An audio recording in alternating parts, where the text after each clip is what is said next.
Good morning दोस्तों, सुप्रभात। कैसे हैं आप? मज़े में होंगे, मुझे पूरा विश्वास है। चलिए आज आपसे फिर कुछ प्यारी प्यारी बातें करते हैं। जब आपसे बात करते हैं तो हम भी एनर्जी में आ जाते हैं, और आप जब हमारी बातें सुनते हैं मुझे पूरा विश्वास है कि आप भी एनर्जी में आ जाते होंगे।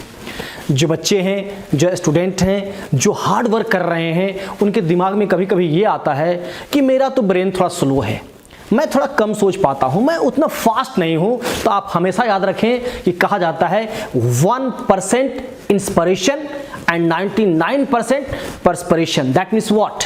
1% भाग्य से होता है और 99% मेहनत से होता है, टैलेंट से होता है 1%, और 99% होता है हार्ड वर्क से। समझ रहे हैं ना? आपको इस संदर्भ में एक बहुत अच्छी बात बताता हूं। एक बार की बात है, बहुत पहले की।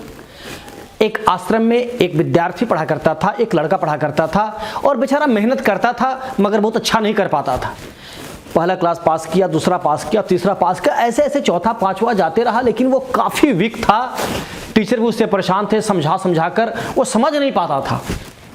लास्ट में टीचर लोगों ने ये डिसाइड किया कि ये स्टूडेंट स्कूल में पढ़ने के लायक नहीं है।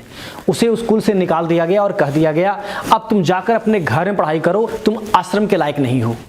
उसका बहुत मन था कि वो आश्रम में ही रह के पढ़ाई करे, लेकिन गुरुजनों ने कहा कि तुमसे हो नहीं पा रहा है। फिर वो अपने घर की ओर चला। वह रोता रोता घर की ओर जा रहा था। रास्ते में उसे प्यास लगी।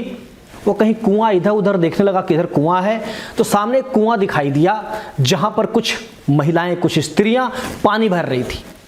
वो जाके बोला, माता जी कृपया मुझे पानी पिलाएं। तो एक स्त्री बोली, ठीक है रुको, पानी पिला रही हूं। इतने में उसका ध्यान गया उस कुएं पर। उसने देखा कि साइड साइड में गड्ढा बना हुआ है, गड्ढा बना हुआ है। वो पूछा, माता जी इस पत्थर पर किसने ऐसा गड्ढा बना दिया एकदम? माताजी ने कहा, अरे बच्चे क्या तुम्हें नहीं पता है कि यहाँ पर हम लोग रोज पानी खींचते हैं, और जब हम रोज पानी खींचते हैं तो इस रस्सी का निशान इस पत्थर पे पड़ गया है। बोले इतना जो गड्ढा हुआ है वो भी रस्सी से? बोला हाँ बेटा, ये जो गड्ढा हुआ है बार बार रस्सी खींचने से ऐसा हो जाता है और गड्ढा हो जाता है। उसका दिमाग कौंधा, और फिर वो अपने घर की ओर नहीं, फिर आश्रम की ओर चल पड़ा। और फिर जाकर अपने गुरुओं से बहुत रिक्वेस्ट किया, रोया गया कि नहीं मुझे फिर मौका दिया जाए, मैं घर नहीं जाऊंगा, मैं इस बार करके दिखाऊंगा। उसके रिक्वेस्ट को देखकर, उसके अन्न विनय को देखकर गुरुजनों ने उसे फिर मौका दिया। और उसके बाद वह इतना पढ़ा, इतना पढ़ा, इतना तेज हुआ कि जीवन में बहुत आगे गया। इसलिए कहा जाता है, करत करत अभ्यास के जड़ मति होत सुजान, रसरी आवत जातते सिल पर परत निशान। अभ्यास करने से कोई भी डिफिकल्ट काम आसान हो जाता है।